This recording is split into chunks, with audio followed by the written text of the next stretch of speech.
আসসালামু আলাইকুম। আওয়ামী লীগ পুনরায় ক্ষমতায় ফিরতে পারবে কি পারবে না এই বিষয়ে সামাজিক এবং রাজনৈতিকভাবে যতটা না চর্চা হচ্ছে তার থেকে বেশি কিন্তু সামাজিক যোগাযোগ মাধ্যমগুলোতে আমরা বিভিন্নভাবে বিভিন্ন রকমের মতাদর্শ এবং মতামত লক্ষ্য করছি।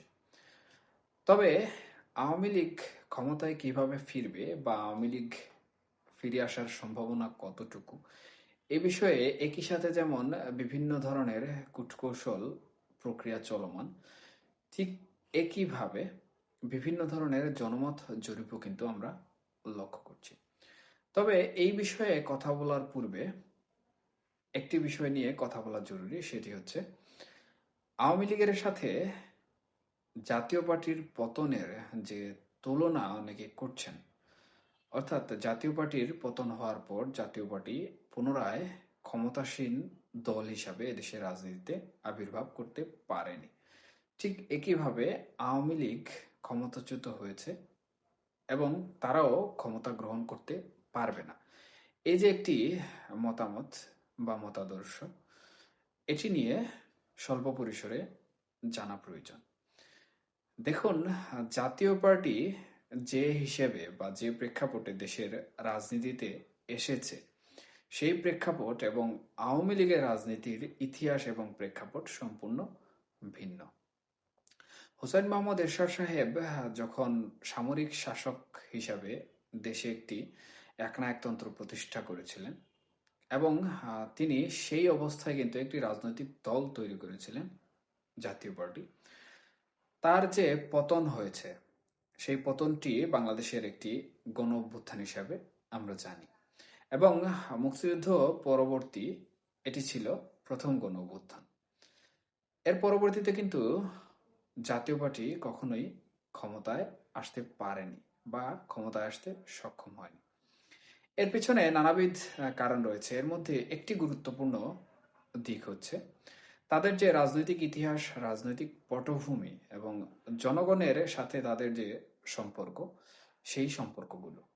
কিন্তু এদিক থেকে যদি আমরা আওয়ামী লীগের ইতিহাস চিন্তা করি বা পর্যালোচনা করি, তাহলে আমরা দেখব যে মহান মুক্তিযুদ্ধ পূর্বে, অর্থাৎ স্বাধীন বাংলাদেশ প্রতিষ্ঠা হওয়ার পূর্বে কিন্তু আওয়ামী লীগ যে রাজনৈতিক দলটি ছিল, তার অবদান, তার ইতিহাস এবং বাংলাদেশের সেই সময়কার প্রেক্ষাপটে কিন্তু আওয়ামী লীগ মাঠে ছিল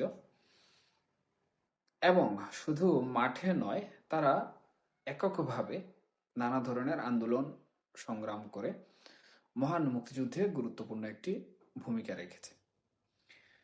সেই হিসাবে কিন্তু আওয়ামী লীগের ইতিহাস খুবই সুদীর্ঘ এবং তখনকার সময় থেকে শুরু করে মহান মুক্তিযুদ্ধ পরবর্তী সময়েও কিন্তু এই প্রেক্ষাপটগুলো আওয়ামী লীগের রাজনীতিতে বিরাজমান ছিল।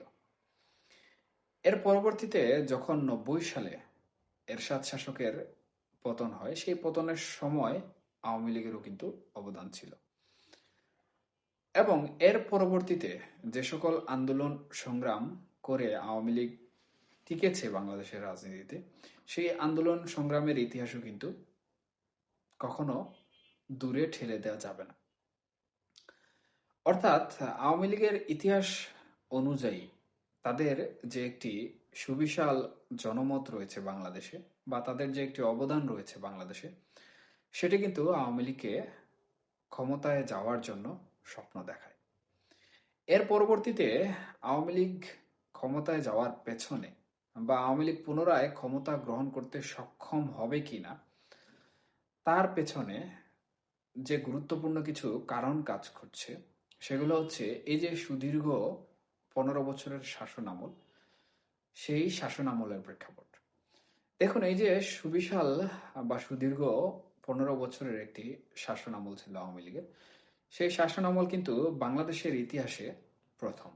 অর্থাৎ বাংলাদেশের রাজনীতির ইতিহাসে কোনো শাসক বা কোনো সরকার কিন্তু দীর্ঘ 15 বছর দেশ পরিচালনা করেননি অথবা দেশ পরিচালনায় থাকতে পারেননি।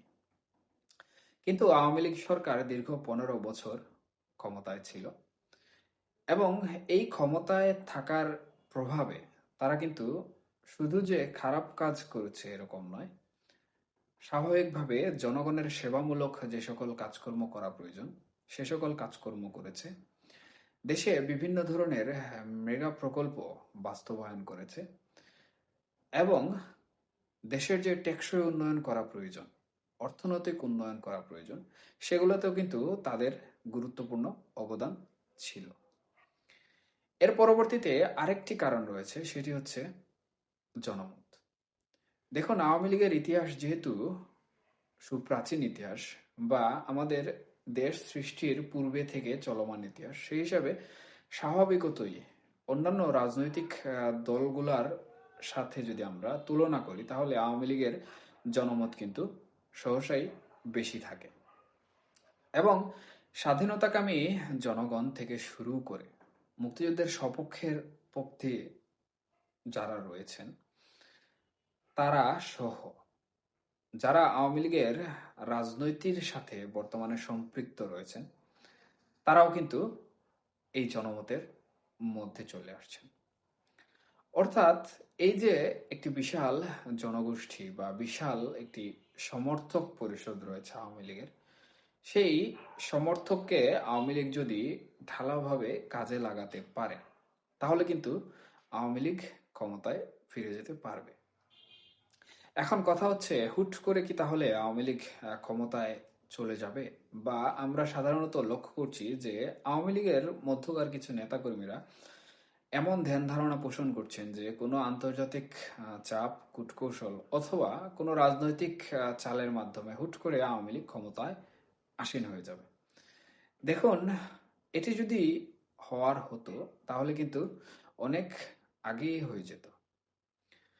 তবে এই যে একটি তথ্য রয়েছে, এই তথ্য সম্পূর্ণভাবে সত্য হবে না।